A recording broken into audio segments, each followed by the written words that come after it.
नमस्कार, बहुत बहुत स्वागत है आपका। शाम के 6 बज गए, आप देख रहे हैं रणक्षेत्र। रणक्षेत्र में आज बात होगी दिल्ली में सदन पर चल रही सियासत की। धड़कन बहाना क्या मोदी निशाना, आज तमाम पहलुओं पर बात करेंगे। अविश्वास प्रस्ताव से लेकर किस तरह से बयानबाजी चल रही है, आरोप प्रत्यारोप का दौर चल रहा है, सभी पर बात होगी। लेकिन उससे पहले रणक्षेत्र की शुरुआत करें। बड़ी खबर दिल्ली से मिल रही है, जहां उपराज्यपाल वीके सक्सेना ने पत्र लिखा है।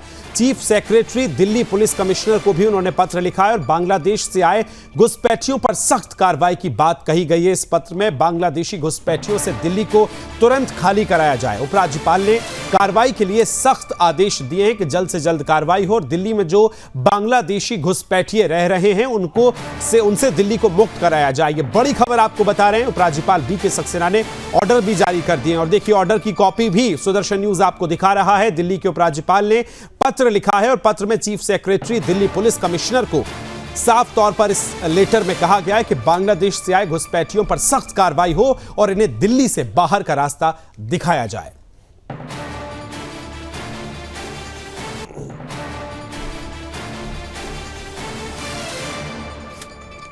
तो आइए शुरुआत करेंगे रणक्षेत्र की। संसद का इस बार का शीतकालीन सत्र सोच से भी ज्यादा हंगामेदार रहा। 11 दिन से चल रहे इस सत्र में ना कोई चर्चा हुई और ना कोई बिल पारित हुआ और ना किसी मुद्दे पर सवाल जवाब हुए। हां, लेकिन एक चीज जरूर हुई और वो है पॉलिटिक्स। इस सत्र में सत्ताधारी और विपक्षी पार्टियों के बीच आरोप प्रत्यारोप का दौर भी जमकर चला, जिससे संसदीय कामकाज बाधित हुआ है। विपक्ष ने सरकार पर कई गंभीर आरोप लगाए, जबकि सरकार ने विपक्ष को बाधित करने और पॉलिटिक्स करने का आरोप लगाया। अब इससे स्पष्ट यह है कि सत्र राजनीति का अखाड़ा बन गया है, बजाय इसके कि जनता के हित में कोई ठोस निर्णय लिए जाएं। अब बात आज की करें तो इंडिया अलायंस ने राज्यसभा के सभापति जगदीप धनखड़ के खिलाफ अविश्वास प्रस्ताव पेश कर दिया है। विपक्षी दलों का कहना है कि वो राज्यसभा से सभापति के कामकाज से नाराज होकर विपक्ष जो है अब अविश्वास प्रस्ताव लेकर आ रहा है। लेकिन जब बात खुद पर आती है तो यही लोग सत्र को मजाक बनाने में कोई कसर नहीं छोड़ते हैं। जब इनसे सवाल पूछे जाएं तो इनको सरकार में ही कमी नजर आती है। खैर, ये तो पिछले 11 दिनों से चल रहा है, आप देख रहे हैं। लेकिन आज के रणक्षेत्र में हम ये पूछना चाहते हैं कि भाई, ये विपक्षी दल कहीं सभापति को बहाना बनाकर पीएम मोदी पर तो निशाना नहीं साध रहे हैं। कार्यक्रम में हमारे साथ कई खास मेहमान जुड़ेंगे, पूरा पैनल रहेगा। लेकिन उससे पहले एक छोटी सी report, then will be back on the debate. बनाए रखने में विफल रहे और अपने पद का दुरुपयोग कर रहे हैं। हाँ, हाउस नहीं चल रहा है और सरकार जानबूझ के हाउस को चला नहीं रही है, या फिर इनसे चल ही नहीं रहा है। मतलब इन काबिल नहीं है ये हाउस को चलाने के। क्योंकि आप देख रहे हैं हमारे जो प्रदर्शन हो रहे हैं 10:30 से 11 बजे तक होते हैं। जैसे ही हाउस शुरू होता है हम अंदर चले जाते हैं काम करने के लिए। काम हो ही नहीं रहा है। जैसे ही हम बैठते हैं ये लोग कुछ शुरू कर लेते हैं ताकि अर्जन हो जाए। और इनकी ये स्ट्रैटेजी है। मुझे लगता है ये बहस नहीं करना चाहते हैं। ये पहली बार हिंदुस्तान के 75 वर्ष के इतिहास में हो रहा है जब सत्ताधारी सरकार संसद का समय नष्ट करके संसद को चलने पर गतिरोध डाल रही है। Clear that the BJP has no desire to run the house. They are the ones who have disrupted. It is not the opposition that disrupted the house, and the speaker is obliging them. It looks like they have decided they don't want the session to function at all. If that is their intention, then they may as well call off Parliament. They're wasting our time and the taxpayers' money. Congress के नेतृत्व में बने India block ने राज्यसभा सभापति के खिलाफ ये प्रस्ताव पेश किया है। इस नोटिस में कांग्रेस, टीएमसी, आप, सपा, डीएमके, सीपीआई, सीपीआईएम और आरजेडी समेत कई पार्टियों के 60 सांसदों ने दस्तखत किए हैं। लेकिन सत्ता पक्ष की ओर से संसदीय कार्य मंत्री किरण रिजिजू ने इस पर प्रतिक्रिया दी है। किरण रिजिजू ने कहा कि चाहे कोई भी मुद्दा हो, सत्ता पक्ष सदन की कार्यवाही में कोई व्यवधान उत्पन्न नहीं करेगा। उन्होंने कांग्रेस के रवैये पर भी टिप्पणी की और कहा कि कांग्रेस पार्टी पूरी तरह से राज्यसभा में चर्चा करना चाहती है, लेकिन केवल राहुल गांधी संसद की कार्यवाही में हिस्सा नहीं लेना चाहते। शायद राहुल गांधी को संसदीय लोकतंत्र में विश्वास नहीं है। रोज कुछ न कुछ, तो ये बहुत पीड़ादायक है, हम इसकी भर्त्सना करते हैं। और जो विपक्ष में उठापटक चल रही है, तो मुझे तो लगता है सबसे बड़ी बात यह है कि राहुल गांधी को समझाने की कोशिश की जाए कि संसद चलाने में जिम्मेवारी भी बहुत जरूरी होती है। सिर्फ मुखौटा से सदन नहीं चलता। आप विपक्ष के नेता हैं, गंभीरता भी होनी चाहिए। तो कांग्रेस पार्टी ने सडनली ये जैकेट पहन करके अदानी का इशू को जो यूएस कोर्ट का मामला है उसको लेकर के यहाँ तमाशा कर रहे हैं। कांग्रेस पार्टी के कई सांसद और राज्यसभा में तो कांग्रेस के पूरे सांसद चाहते हैं कि हाउस चले। समाजवादी के, टीएमसी के, डीएमके कई पार्टीज के एमपीज मुझे मिले हैं, सबने कहा कि हाउस चलाना चाहता है। तो मैंने उनको कहा है कि हाउस चलाना चाहता है तो राहुल गांधी को समझाओ। है कि विपक्षी दलों के आरोप में बिल्कुल तथ्य नहीं है। सरकार तो हाउस चलाना चाहती है, सरकार लोगों का पैसा बर्बाद नहीं करना चाहती है। सरकार अपोजिशन का सुझाव लेकर डेवलपमेंट में और भी कोई नई कदम उठाना चाहती है, लेकिन विपक्षी दल रोज हंगामा करके क्वेश्चन और मतलब नहीं होने दे रहा है, बाकी डिस्कशन नहीं हो रहा है। तो इसी तरह का बर्ताव करना ठीक नहीं है। लोकतंत्र को धोखा पैदा करने का काम ये लोग कर रहे हैं और सरकार हाउस चलाना चाहती है। सरकार हर विषय पर अपोजिशन का सुनना चाहती है और कोई न कोई तो अच्छे निर्णय लेना चाहती है। कुल मिलाकर सदन के शीतकालीन सत्र का आज 11वां दिन रहा, लेकिन आज भी कार्यवाही नहीं चल सकी। कार्यवाही शुरू होते ही दोनों पक्षों के सांसदों का हंगामा देखने को मिला। इस वजह से पहले 12 बजे फिर दिन भर के लिए कार्यवाही स्थगित कर दी गई। इससे पहले कल सोमवार को भी सत्ता पक्ष के सांसदों की ओर से कांग्रेस के शीर्ष नेताओं पर जॉर्ज सोरेस के साथ संबंधों की बात कहने और जांच की मांग में सदन में खासा हंगामा देखने को मिला था। अब आने वाले दिनों में यह देखना दिलचस्प होगा कि सदन के अंदर का विवाद बाहर की जनता पर कितना असर डालता है। Bureau report, Sudarshan news.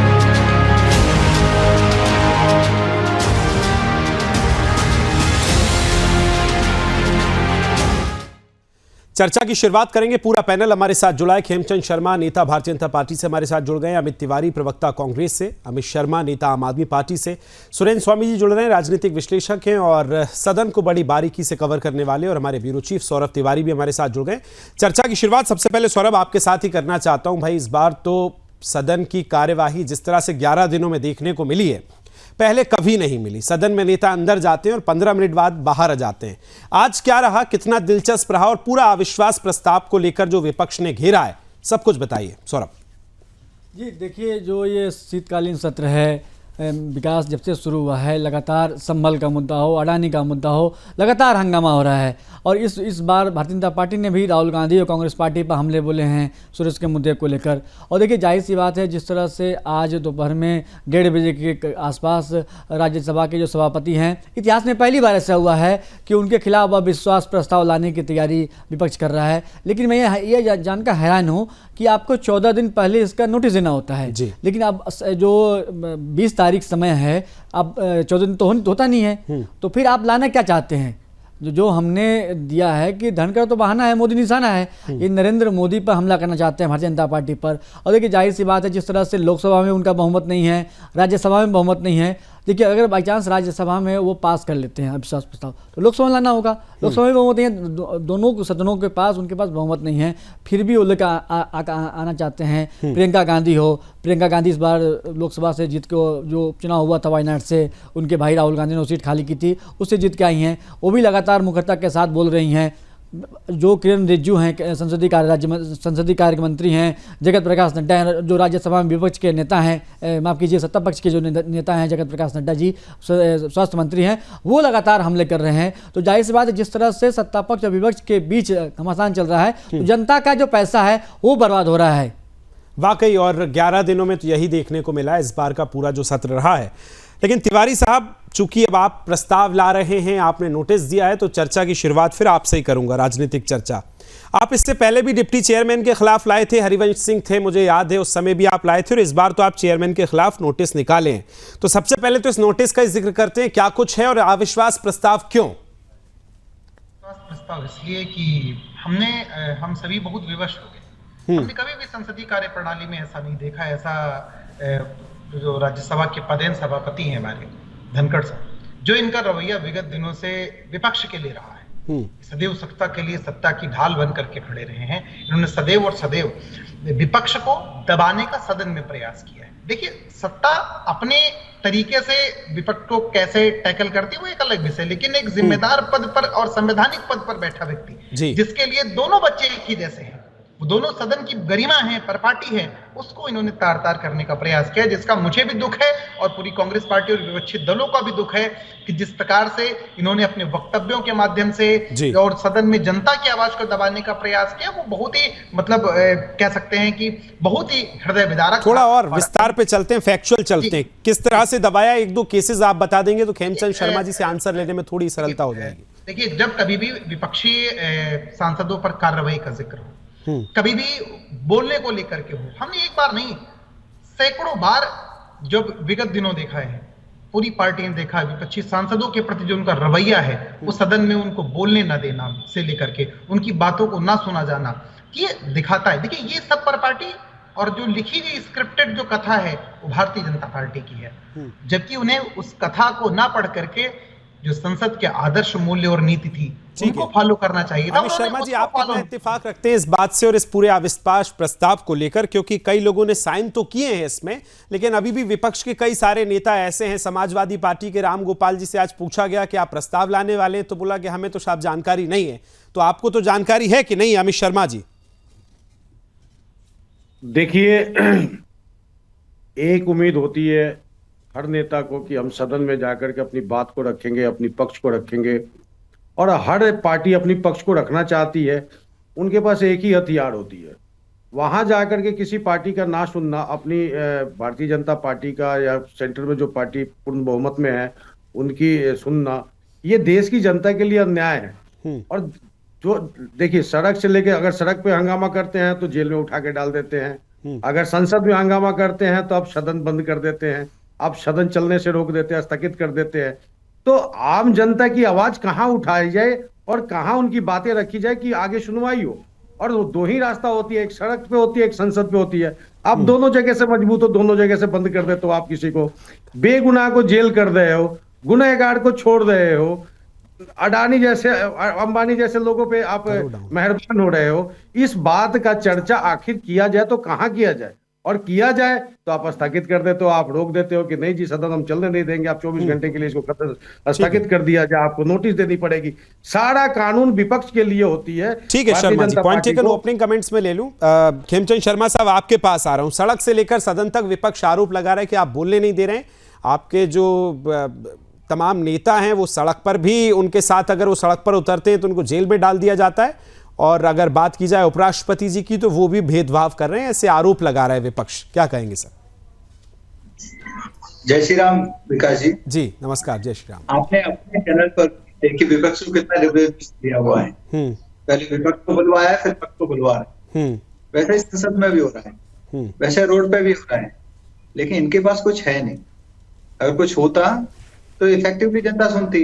Haryana ने नहीं सुना, महाराष्ट्र ने नहीं सुना, उपचुनाव में उत्तर प्रदेश ने नहीं सुना, राजस्थान ने नहीं सुना। हर जगह से जब जो रिजेक्ट हो गए हैं तो अब उसकी जो खींच है, अब उसका जो द्वेष है, अभी संसद में निकाल रहे हैं कि संसद में हम सारे काम को ठप कर देंगे, आगे नहीं बढ़ने देंगे। और वहां जो मोदी जी विकास की चीजों को आगे बढ़ाना चाहते हैं, जरूरी जो बिल लाना चाहते हैं, जरूरी कामकाज करना चाहते हैं, उसमें हम अटकन बटकन डालेंगे, उसको लटकाएंगे। जो लटकाने भटकाने का इनका पुराना रिकॉर्ड है, उसी पर जगदीप जी पे जो आरोप लग रहे हैं उस पर क्या कहेंगे कि समय नहीं दिया जाता और बोलने नहीं दिया जाता? कहते हैं किसानी बिल्ली खंबा नोचे। खुद गलतियां कर रहे हैं, खुद विदेशी एजेंसियों के साथ मिलके देश को बर्बाद करने की कोशिश कर रहे हैं, साजिश रच रहे हैं। जो George Soros well non anti Indian stunt के लिए जाने जाते हैं, हमारी इकोनॉमी को बर्बाद करने की कोशिश करते हैं। हमारे देश में वो कहते हैं कि हम डायरेक्ट इंटरवेंशन करेंगे, पॉलिटिकल सिस्टम में डायरेक्ट इंटरवेंशन करेंगे, अपने अकॉर्डिंग हम सरकार बनाने का प्रयास करेंगे, जो वर्तमान सरकार है उसको डिस्टेबलाइज करेंगे। उनके साथ, उनके ऑर्गेनाइजेशन के साथ इनके संबंध है। राहुल गांधी विदेश में जाते हैं तो उनके पदाधिकारियों से मिलते हैं और वही भाषा बोलते हैं और ऑर्गेनाइजेशन बुलवाना चाहते हैं। नहीं तो कैसे वहां पे जाके वो कहते हैं कि भाई सिख गुरुद्वारा नहीं जा सकते, कड़ा नहीं पहन सकते, पगड़ी नहीं पहन सकते, ये सब झूठ है। वैसे ही अब ये महामहिम जो उपराष्ट्रपति हैं उनपे अलग आरोप लगा रहे हैं उनके खिलाफ नो कॉन्फिडेंस मोशन ठीक आ रहे हैं। और है, ये पॉइंट सब टेकन जानते हैं खैमचंद कि साहब। सुरेंद्र जी, पूरे अगर हम 11 दिन का सत्र देखें तो इस बार सत्र तो हालांकि चल ही नहीं पाया है, जनता के कोई मुद्दे नहीं उठे हैं, कोई विधेयक नहीं हुए, कुछ भी नहीं हुआ। तो इस 11 दिन की पूरी न्यायिक प्रक्रिया को किस तरह से आप देखते हैं, सदन की कार्यप्रणाली को किस तरह से देखते हैं? और एक विपक्ष ने आज जो अविश्वास प्रस्ताव लाया है, हालांकि पहले भी आरोप जो है जगदीप जी पर लगे कि वो ज्यादा झुकते हैं, पक्ष की तरफ ज्यादा हाथ जोड़ते हैं, इस तरह के आरोप और इन आरोपों के चलते सदन में जो जनता के लिए निकलना चाहिए उससे वंचित होती है कार्यप्रणाली। सुरेंद्र जी कैसे देखते हैं? नहीं, देखिए, सबसे पहले तो ये बात जानने की है कि सदन न तो सरकार का है न विपक्ष का है। बेशक सदन को चलाने की जिम्मेदारी न सरकार की है संविधान में और न ही विपक्ष की है। जो सदन है वो बिलोंग करता है उसमें जो सदस्य बैठे हैं उनको, तो उनकी जिम्मेदारी है। तो इसलिए हमेशा ये कहना कि भाई इनकी जिम्मेदारी है या विपक्ष की जिम्मेदारी है, दोनों ही बातें ठीक नहीं है, दोनों की मिलकर जिम्मेदारी है। बिल्कुल। दूसरी बात यह है कि सदन की एक प्रक्रिया है, उसके नियम बने हुए हैं। उसमें आप संसद में सवाल पूछते हैं, अपने क्षेत्र के और अनइम्पॉर्टेंट मुद्दों को पूछते हैं, उन पे जवाब दिया जाता है, उन पे क्वेश्चन पूछे जाते हैं, स्टार्ट क्वेश्चंस में क्वेश्चन आंसर होते हैं। उसके बाद जो मैटर ऑफ पब्लिक इंपॉर्टेंस होते हैं उस पे डिस्कशन के लिए 1 घंटा होता है, उसमें सब मेंबर्स अपने अपने क्षेत्र के या जो भी महत्वपूर्ण मुद्दे हैं उनको उठा सकते हैं, उनको सुना जाता है, उन पे जवाब दिया जाता है। उसके बाद जो बाकी समय बचता है वो विधायी कार्य के लिए होता है, और उसमें जितने भी वहाँ पे पॉलिटिकल पार्टीज के लीडर होते हैं वो सब मिलकर के एजेंडा तय करते हैं कि आज हम सदन में इस विषय पर डिस्कशन करेंगे जी। लेकिन होता क्या है कि जब आप कोई भी ऐसा मुद्दा उठाएं जो उस कार्रवाई का हिस्सा नहीं है, तो कोई भी आप वहां जाके कुछ भी बोलने लगे तो उसकी इजाजत जो पीठाधीश होते हैं वो नहीं देते हैं जी, क्योंकि वो देंगे फिर तो पूरा हुड़दंग हो जाएगा। तो उसका एक नियम है, भाई आप कोई भी चर्चा करना चाहते हैं तो चर्चा का एक नियम है, आप नोटिस दोगे, नोटिस कंसीडर होगा, जो मैटर डिस्कस होने हैं वो सुबह की मीटिंग में तय होंगे। ये सारी इसी पूरे मामले को लेकर बयान दे रहे हैं, थोड़ा सा सुनवा देते हैं उनको, उसके बाद फिर मैं आ रहा हूं आपके पास। सोरस फाउंडेशन जो काम कर रहे हैं, विगत 7-8 वर्षों का इतिहास देखिए, भारत की व्यवस्था की हर चीज के ऊपर आघात किया जा रहा है। सबसे पहले इन लोगों ने एयरफोर्स पे आक्षेप किया राफेल में, फिर इन्होंने अव्यवस्था उत्पन्न करने की कोशिश की, अविश्वास उत्पन्न करने की कोशिश की सेना के ऊपर, सर्जिकल स्ट्राइक के मुद्दे के ऊपर। उसके बाद इन्होंने अविश्वास उत्पन्न करने का प्रयास किया भारत की अर्थव्यवस्था की रीढ़ माने जाने वाली सरकारी कंपनियों के ऊपर, LIC के ऊपर, वह गलत निकला। इन्होंने कहा SBI के ऊपर अटैक किया, वह गलत निकला। फिर इन्होंने कहा कि हिंदुस्तान एरोनॉटिक्स बर्बाद हो गया। Fact of the matter is कि उसको 29,000 करोड़ का रेवेन्यू मिला। उसके बाद इन्होंने अगला प्रयास करना शुरू किया कि भारत के पूरी व्यवस्था के ऊपर, चुनाव आयोग के ऊपर आक्षेप, फिर EVM के ऊपर आक्षेप, और अब वो उभरता हुआ संवैधानिक पदों के ऊपर आक्षेप तक आ गया है। यानी अगर पिछले 7-8 सालों का क्रम देखिए तो क्रमशः एक के बाद एक भारत की व्यवस्था के भिन्न भिन्न आयामों की गरिमा को कम करने के एक सुनियोजित षड्यंत्र का हिस्सा दिखाई पड़ रहा है। और इसलिए हम ये कह सकते हैं कि कांग्रेस सोरस की जो लैंड माइन या सबमरीन जमीन के नीचे थी, अब वह उभर कर सामने आ गई है। इसमें कहीं कोई किंतु परंतु नहीं है कि भारत की हर व्यवस्था और संसद की, सदन की कार्यप्रणाली तक कुल मिला के मोटा मोटी देखा जाए तो सुधांशु त्रिवेदी ये कहना चाह रहे हैं कि आरोप जो है वो सिर्फ विपक्ष का काम है कि हर चीज पे, चाहे चुनाव प्रणाली हो या EVM हो या सदन में अभी जो चल रहा है, चाहे उपराष्ट्रपति की बात हो, सदन के जो अध्यक्ष हैं उनकी बात हो, सब पे सिर्फ आरोप लगाना है। सुरेंद्र जी अपनी बात पूरी कीजिए। तो ये तो हुआ एक सदन का। अब मान लीजिएगा कि कोई भी पार्टी या कोई भी सदस्य अपनी मर्जी से वहां कुछ भी बोलने के लिए खड़ा हो, तो उनको तो चाहे सभापति हो चाहे उपसभापति हो वो इजाजत देंगे नहीं तो हंगामा होगा। तो आप अब जो कांग्रेस कर रही है वो एक डिसरप्टिव पॉलिटिक्स कर रही है। मैंने इसका अपना नाम दिया हुआ है, एक डिसरप्टिव पॉलिटिक्स कांग्रेस देश में कर रही है। वो देश में आग लगाना चाहती है। खुद राहुल गांधी ने लोकसभा चुनाव में कहा था कि अगर मोदी प्रधानमंत्री बन गए तो देश में आग लग जाएगी। भाजपा के तो किसी नेता ने या एनडीए के तो किसी नेता ने नहीं कहा कि अगर विपक्ष सत्ता में आएगा या राहुल सत्ता में आएंगे तो देश बर्बाद हो जाएगा, सबको टोपी पहना दी जाएगी, किसी ने नहीं कहा। लेकिन उन्होंने कहा, खड़गे जी ने कहा कि जो अगर मोदी की सरकार बनती है तो सनातन का राज आ जाएगा जी। तो ये सब बातें इनकी मानसिकता को, इनकी डिसरप्टिव पॉलिटिक्स को दर्शाती है। अब ये पॉलिटिक्स में आकर के सदन में उसी डिसरप्टिव पॉलिटिक्स को आगे बढ़ाना चाहते हैं। धनखड़ जी उसको आगे बढ़ने नहीं देंगे तो ये कहेंगे हमारे साथ पक्षपात हो रहा है। अब क्या होता है कि भाई वो एक कहावत है कि भाई कुमार का कुमारी पे बस नहीं चले तो गधे के कान ऐंठता है। तो आप मोदी से तो लड़ नहीं सकते, न मोदी से आप प्रजातंत्र में चुनाव में लड़ सकते हैं, न ही उनका बहुमत है वैसे लड़ सकते हैं। तो क्या कीजिए, एक सभापति को पकड़ लीजिए, उनको ब्लैकमेल कीजिए, उनको थ्रेटन कीजिए, 50 MP चाहिए आपको प्रस्ताव लाने में, आप ले आइए। प्रस्ताव लाने से क्या होगा? ठीक है अमित तिवारी साहब, डिसरप्टिव सही कह रहा हूं मैं सुरेन जी? हाँ, डिसरप्टिव उनको नया सियासत को नाम दिया है कि ये पॉलिटिक्स आप लोग कर रहे हैं। लेकिन इससे अतर विपक्ष जो है वो आप विश्वास प्रस्ताव की बात कर रहा है, लेकिन इस समय तो विपक्षी खंड नजर आता है। एक तरफ हम देख रहे हैं कि जो ममता बनर्जी हैं वो अपना दावा कर रही हैं कि साहब हम इस बार जो लोग नहीं संभाल पा रहे हैं तो हम संभालेंगे। लालू प्रसाद यादव आपके इंडिया गठबंधन या इंडी गठबंधन के बड़े नेता वो सपोर्ट कर रहे हैं। तो पहले तो आप जिन विपक्ष के नेताओं ने इस पर दस्तखत किए उसमें सारा विपक्षी नहीं है, पहली बात तो यही है। नहीं, मैं एक बात और मेरी बात जरा 1-2 सेंटेंस जी जी जल्दी से बोलिए। तो उस डिसरप्टिव पॉलिटिक्स की जब एक सीमा आ गई तो क्या है, नैरेटिव बनता है। तो ईंट का जवाब पत्थर से। जिस सोरोस के मामले को ये समझते थे वो बकता रहता है, वहां पे कोई फर्क नहीं है। जब भाजपा को ये लगने लगा कि भाई ये तो उसी का एजेंडा फॉलो हो रहा है तो उन्होंने भी शुरू कर दिया बोलना। आप इधर से अडानी कहिए, वो उधर से सोरोस कहेंगे, वो आपको सबूत पे सबूत दिए जा रहे हैं।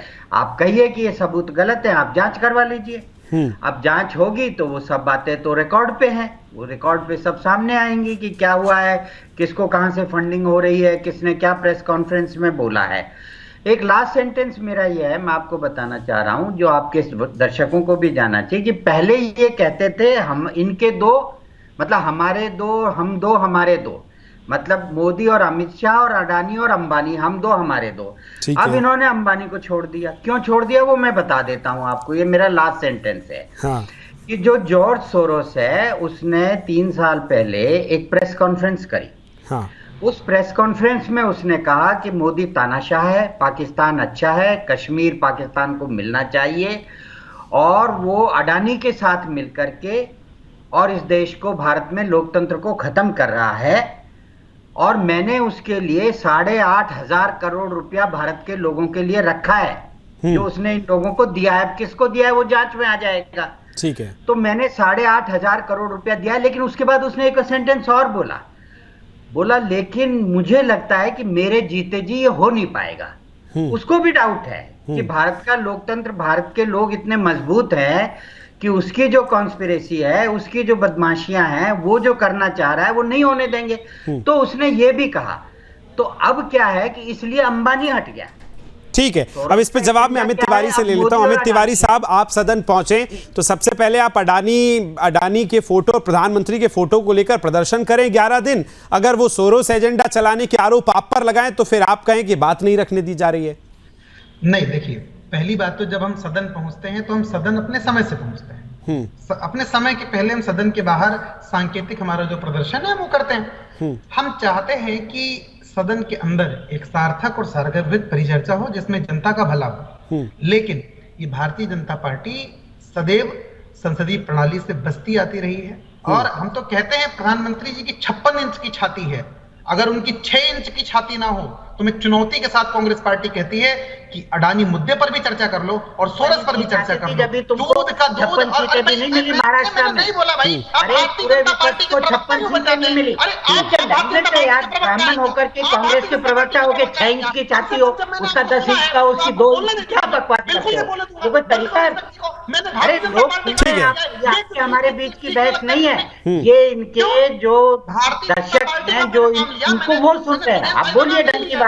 अरे 56 इंच की छाती दिखाई ना तुमको, हरियाणा में भी दिखाई, महाराष्ट्र में भी दिखाई।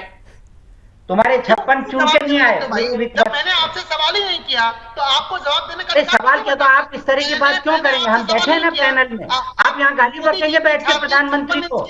अरे आप छाती पे आ गए, कल के उनको भी दाढ़ी पे आ जाएंगे। अरे तुम ये दाढ़ी रखने लगे, तुमने भी कुछ बदल लिया है क्या इरादा? अरे चोटी की जगह दाढ़ी क्यों बढ़ा रहे हो? अरे आप शर्मा जी चोटी की जगह दाढ़ी क्यों बढ़ाने लगे? मैं ये बात करने लग जाऊँ चैनल पे? अरे आप चोटी की जगह दाढ़ी क्यों बढ़ा रहे हो? ठीक है अमित तिवारी साहब, सुरेंद्र जी आऊंगा आपके पास। उन्होंने तो कुछ आपसे पर्सनल कहा नहीं, उन्होंने सिर्फ इतना कहा। अमित तिवारी साहब फुल विंडो लाइए, सभी गेस्ट को लाइए स्क्रीन पे। अमित तिवारी साहब उन्होंने सिर्फ इतना सा कहा कि आप जो 56 इंच सीटों की बात कर रहे हैं, 56 इंच की छाती की बात कर रहे हैं, सिर्फ सुरेंद्र जी ने ये कहा कि आप 56 सीटें तो ला नहीं पाए, तो इस पर व्यक्तिगत टिप्पणी और करना और आपसे नहीं कहा, इसमें क्या? उन्होंने तो सिर्फ अपना काउंटर दिया। विकास जी यही डिसरप्टिव पॉलिटिक्स है। मैंने इसलिए नाम दिया है कि देश में आग लगाओ, सामरिक दृष्टि से देश को कमजोर करो, आर्थिक दृष्टि से। ठीक है चलिए दोनों के पास लौटूंगा। सौरभ जरा ये बताइए प्रदर्शन की। जी जो संबित पात्रा की प्रेस कॉन्फ्रेंस थी और जिस तरह से उन्होंने राहुल गांधी को देशद्रोही कहा था, ताकि मैं कहता हूं यहाँ अपने प्रेस कॉन्फ्रेंस के माध्यम से कि राहुल गांधी देशद्रोही हैं। संबित पात्रा के खिलाफ भी कांग्रेस पार्टी, निशिकांत दुबे जो हैं भारतीय जनता पार्टी के जो सांसद हैं, मुखरता के साथ जिस तरह से वो बोल रहे हैं, दोनों सांसदों के खिलाफ भी कांग्रेस पार्टी पूरी तरह से लामबंद हुई है। ठीक है, चर्चा लगातार जारी है सदन के मुद्दे को लेकर। 11वां दिन था, सदन जो है अविश्वास प्रस्ताव वाला की विपक्ष ला रहा है। खेमचंद जी सवाल इतना सा है कि विपक्ष जो है आप पर आरोप लगाता है, विपक्ष कहता है कि हम तो अपने समय से पहले आ रहे हैं, अपना प्रदर्शन करके फ्री हो जाते हैं, लेकिन जब आप आते हैं तो फिर बातचीत नहीं हो पा रही है। खेमचंद जी की आवाज नहीं आ रही है, बढ़ाइए। बात आ रही है आपको? जी जी आ रही है, बोलिए। आप जितने सिंपल तरीके से प्रियंका गांधी जी की बात को कह रहे हैं, तो उतने सिंपल तरीके से आप व्यवहार करिए।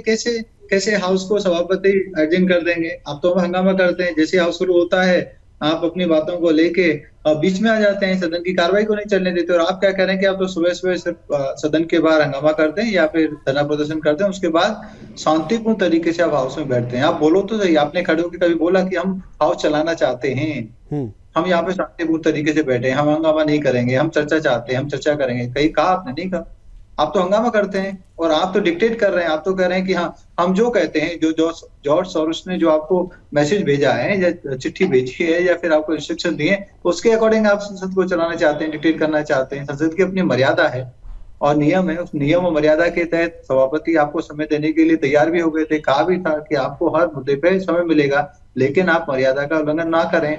आप जो नियम है, जो परंपरा है, उनका पालन करें और नियम और परंपरा के अनुसार आपको पूरा समय मिलेगा। लेकिन आप चर्चा चाहते ही नहीं, चर्चा आपका विषय नहीं है। आप सीधा चर्चा नहीं चाहते। सौरभ जरा ये बताइए, आप तो 11 दिन से वहीं हैं, ये जो प्रदर्शन चल रहे हैं, एक तरफ कांग्रेस पार्टी के तमाम नेता पहुंचते हैं, प्रधानमंत्री कभी राहुल गांधी रिपोर्टर बन जाते हैं, कल तो वो बन गए थे, तो क्या वाकई प्रदर्शन के चलते ही सदन जो है प्रभावित हो रहा है? जी देखिए एक चीज़ और जोड़ दूंगा मैं, कांग्रेस के जो हमारे गेस्ट जुड़े हुए हैं, इनके जो इंडिया ब्लॉक है उसमें एकता नहीं दिख रही है। अभी लालू यादव जी का बयान आपने देखा होगा, वो कह रहे हैं कि ममता बनर्जी को आप दे दीजिए चार्ज संभालने के लिए।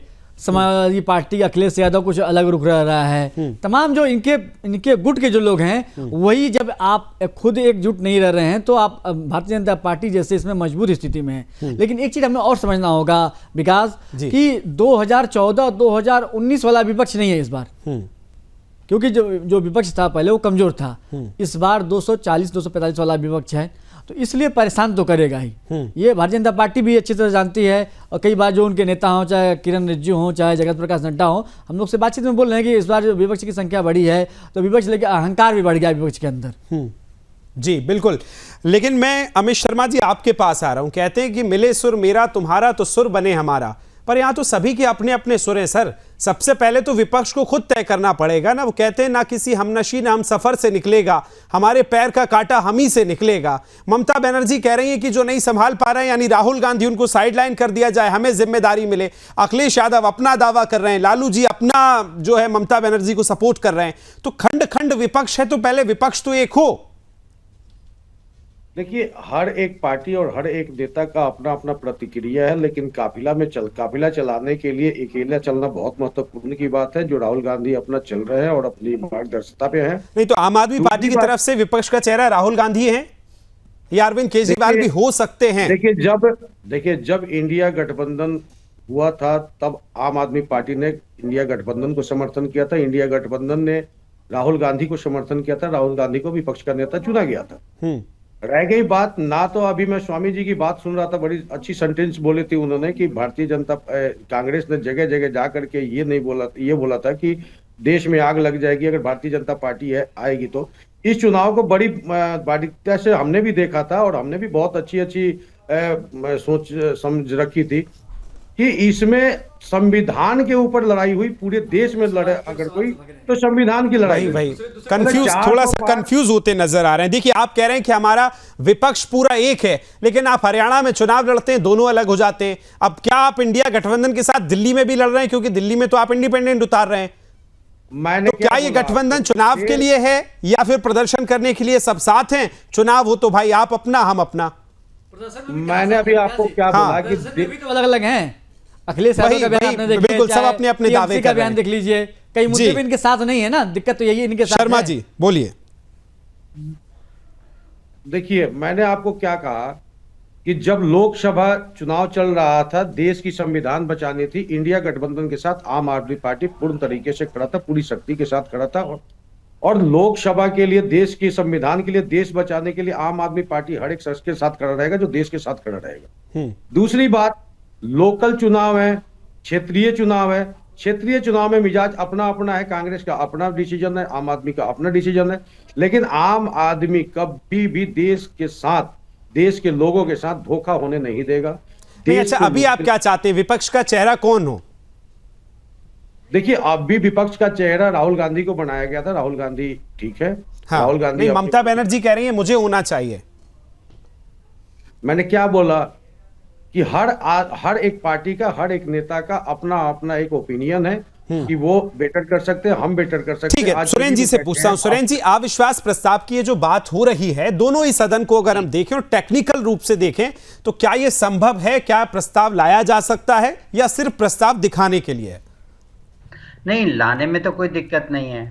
50 सांसदों के दस्तखत चाहिए, वो मूव हो जाएगा, आप मूव करेंगे, उसके बाद उस पर बहस होगी, फिर वोटिंग होगी। वोटिंग में आपको बहुमत है नहीं आपके पास, न लोकसभा में है न राज्यसभा में, इसीलिए मैं पूछ रहा हूं। तो प्रस्ताव गिर जाएगा तो आपकी थू होगी। हरियाणा के, यूपी के, उत्तर प्रदेश के जाट, राजस्थान के जाट कहेंगे कि भाई राहुल गांधी तो हर जगह जाति गिन रहे थे, किस जात का आदमी कहाँ बैठा हुआ है, तो जाटों की जात का एक आदमी बैठा हुआ था उपसभापति, तो उसी को फंसा के और उसकी बेइज्जती कर दी। तो वो मैसेज जाएगा, बिल्कुल मैसेज जाएगा, लेकिन होगा कुछ नहीं। भाई, अविश्वास प्रस्ताव रखना और अविश्वास प्रस्ताव पास करना दो अलग चीजें, दोनों अलग चीजें। कोर्ट में मुकदमा दर्ज करना और मुकदमा जीतना दो अलग चीजें हैं ना। तो आप अविश्वास प्रस्ताव लाने में कोई दिक्कत नहीं है। वो तो भाजपा की सरकारें भी चाहें तो जितने अपोजिशन में स्पीकर्स के खिलाफ ला सकती हैं, और कांग्रेस की और विपक्ष की सरकारें भी अपने ला सकती हैं। वो ममता बनर्जी का जो स्पीकर है उसको खिलाफ ला सकती हैं, ये यूपी में जो इनका स्पीकर है समाजवादी पार्टी वहां ला सकती है। वो कोई इशू नहीं है। ठीक है, इशू ये है कि जो एक परंपरा है, उस परंपरा में कभी भी ये कोशिश नहीं की जाती है कि भाई आप गवर्नर के प्रति, राष्ट्रपति के प्रति, उपराष्ट्रपति के प्रति, सभापति के प्रति, चीफ जस्टिस, ये कांग्रेस ने तो आपको मालूम है सीजेआई के खिलाफ इम्पीचमेंट मोशन लाने की कोशिश की थी। जी। तो ये जो एक प्रवृत्ति है, ये प्रवृत्ति जो है वो सिर्फ वहीं से निकल के आई है और कहीं से नहीं आ रही है, और ये प्रवृत्ति पिछले 10 सालों में ही आई है। ठीक है, जब से ये कांग्रेस राजीव गांधी और इंदिरा गांधी के हाथ से निकल के सोनिया गांधी और राहुल गांधी के हाथ में आई है, तभी से ये सारी बातें आ रही है। ठीक है, अमित तिवारी जी, आएगा भी अगर प्रस्ताव तो कैसे आएगा, क्या रूपरेखा है, क्या भविष्य देखते हैं इसका? नहीं, वो तो प्रस्ताव का नोटिस देंगे, नोटिस पे वोटिंग होगी। नहीं, उद्देश्य थोड़ा सा मैं अमित तिवारी से समझ लेना चाहता हूं कि उनका पॉइंट ऑफ व्यू क्या है इस पूरे के बीच में। अमित तिवारी बोलिए। नहीं, बोल लेने दीजिए, सत्र में तो होगा नहीं, कह लीजिए, जवाब हमारा भी दे रहे हैं। जी ठीक है, बोलिए अमित तिवारी। देखिए, कांग्रेस का हमने कहा कि हमारे लिए बहुत हृदय विदारक था कि पहली बार हम मतलब संसदीय इतिहास में सभी पदेन सभापति के विरुद्ध में कोई प्रस्ताव आ रहा है, लेकिन उसके पीछे भी एक बहुत गहरी लोकतांत्रिक पहली बार नहीं गए अमित तिवारी जी, दूसरी बार गए। राहुल गांधी ने तो एक्टिंग तक कर दी थी सदन के भीतर के कैसे वो हाथ जोड़ते हैं, उसकी वीडियो बना रहे थे, आज वो रिपोर्टर बन गए, तो क्या अपमान नहीं है ये? देखिए बिल्कुल मैं बताता हूँ, अपमान बहुत जगह हुआ है। अपमान जब किसानों कल्याण बनर्जी जो इनके सहयोगी सांसद हैं टीएमसी के, कल्याण बनर्जी, उन्होंने तो अपमान किया था। हाँ, अपमान तब भी हुआ था कि जब किसानों के मुद्दे पर भी बात आई थी, तब भी अपमान हुआ था। अपमान का मत कहिए कि अब इस लोकतांत्रिक प्रणाली में जब विगत 10-11 वर्षों से अपमान और किसी का अनादर ये एक आम परिपाटी हो गई है, इसको तो हम कह ही नहीं सकते। दूसरी बात क्या है कि इस पर तो कोई सवाल ही नहीं कर सकता। हम इस बात को जानते हैं कि संसद संवैधानिक मंदिर है और यहाँ पर जो बैठा व्यक्ति है वो भगवान की तरह होता है, जिसको सर्वधर्म संभाव मतलब एकदम बराबर तोलना चाहिए। लेकिन ठीक है तिवारी जी, लेकिन उस मंदिर में जो भक्त जा रहे हैं सभी पार्टियों के, वो भी ये थोड़ी सी मर्यादा रखें कि सदन के भीतर किस तरह का व्यवहार जो है वो करना चाहिए। समय मेरे पास इतना ही था। अमित तिवारी जी, अमित शर्मा जी, सौरभ आपका और सुरेंद्र स्वामी जी, खेमचंद जी, सभी का बहुत बहुत धन्यवाद। कल फिर हाजिर होंगे, चर्चा इसी विषय को होगी, लेकिन सवाल यही है कि क्या विपक्ष अविश्वास प्रस्ताव के जरिए सही में इसको लाना चाहता है या सिर्फ जो लोगों के मुद्दे जो सदन में उठना चाहिए उससे ध्यान भटकाना है। इसलिए हम कह रहे थे कि जो धनखड़ है वो बहाना है या मोदी निशाना है। रणक्षेत्र में फिलहाल इतना ही। दीजिए पूरी टीम को इजाजत। नमस्कार।